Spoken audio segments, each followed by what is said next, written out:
renforcement spirituel 33. Aucun grand changement planétaire soudain en vue. De quoi la société humaine est-elle faite? De cercles de dirigeants de haut niveau, de cercles de puissants hommes d'affaires, de cercles de staff de la culture et du sport, de l'élite intellectuelle de tous les domaines importants, et de masses ordinaires. Et normalement vous comprenez sans peine cette manière de décrire la société humaine. On peut dire encore que les masses ordinaires sont composées diversement d'armées d'employés et de fonctionnaires, d'armées de professions libérales de diverses natures, et d'armées de commerçants et d'entrepreneurs de plus ou moins modeste niveau. Mais vous devez comprendre pourquoi il est important de présenter les choses ainsi dans la perspective de la question des grands changements planétaires imminents sans cesse annoncés pour l'après-midi, et qui ne se produisent jamais.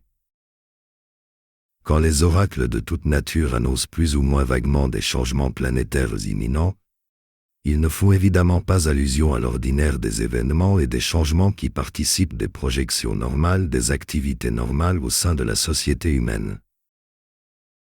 Qu'il y ait des crises financières ou des crises économiques plus ou moins sévères, plus ou moins localisées, plus ou moins endiguées, cela appartient à la vie normale et à l'évolution normale de la société humaine.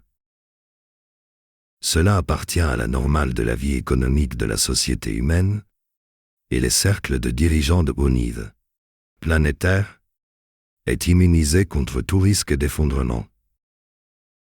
Bien que certaines zones économiques puissent s'affaisser dramatiquement, tandis que d'autres zones économiques pourront entrer dans une dilatation quelque peu artificielle.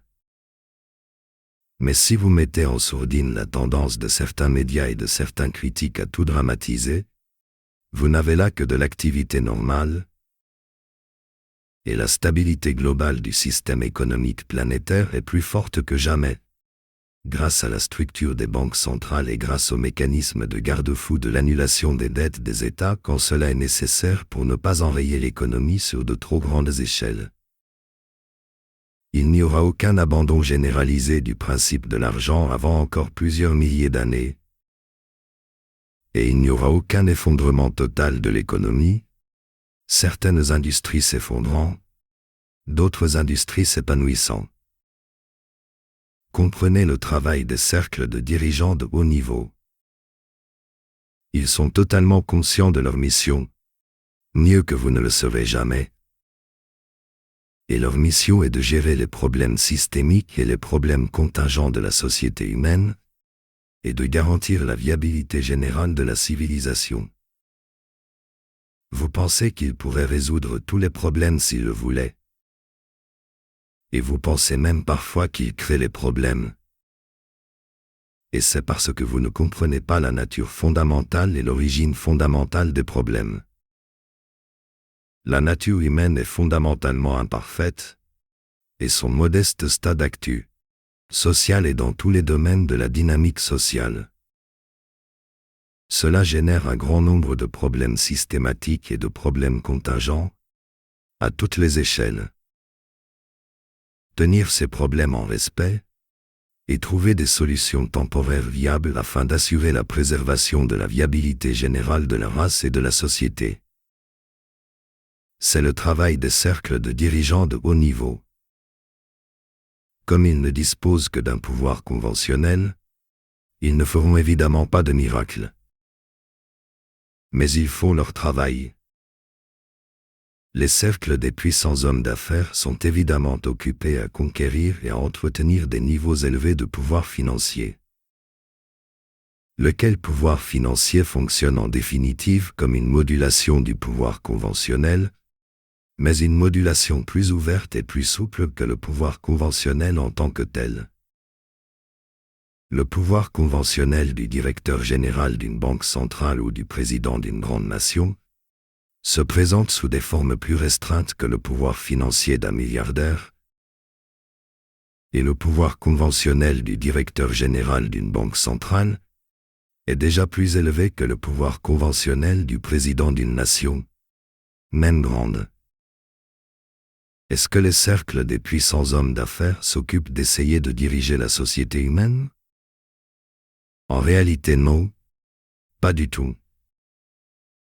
Il se trouve simplement que les puissants hommes d'affaires font des affaires en termes de grandes entreprises, de grandes sociétés, de grandes industries.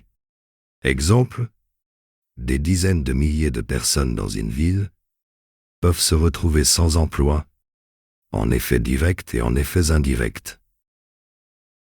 Parce qu'un puissant homme d'affaires a décidé de délocaliser ses usines, ou dans l'autre sens, des dizaines de milliers d'opportunités d'emploi et des centaines de nouveaux logements aux prix abordables peuvent apparaître dans une ville, en effets directs ou en effets indirects, parce qu'un puissant homme d'affaires est en train d'y investir dans quelques secteurs.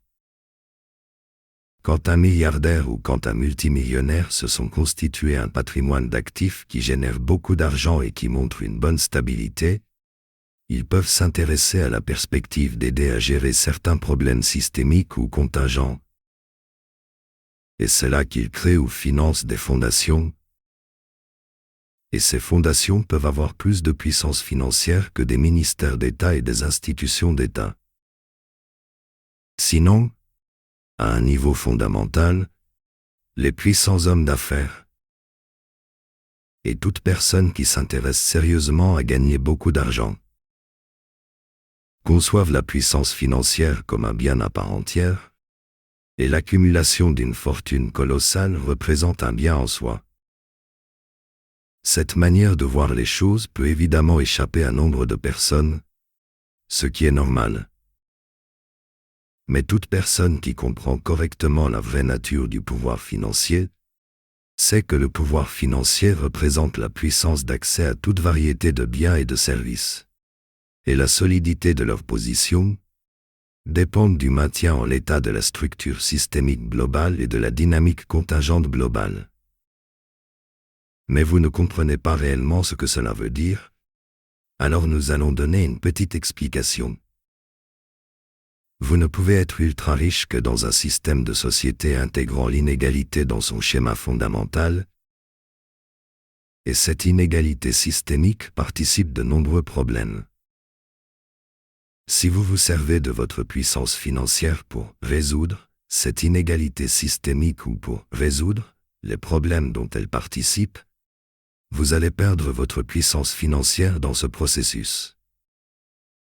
Si la puissance financière est comprise par vous comme le bien fondamental par excellence en situation de vie au sein de la société humaine, vous n'allez rien faire pour désintégrer ce bien fondamental. Donc aucun changement planétaire soudain, oraculaire, ne viendra ni des cercles de dirigeants de haut niveau, ni des cercles de puissants hommes d'affaires. Qu'en est-il des stars de la culture et du sport? Elles n'ont aucun pouvoir sur la pensée populaire, contrairement aux apparences. Ce sont simplement au final des gens aisés, bien heureux d'avoir fait fortune en jouant au ballon ou en chantant des chansons, en tournant des films ou en se battant sur des rings. Peut-être que certaines pourront devenir des hommes d'affaires puissants. Mais en général, il s'agit de gens aisés qui auront eu de la chance s'ils ont réussi à convertir en patrimoine d'actifs une partie import.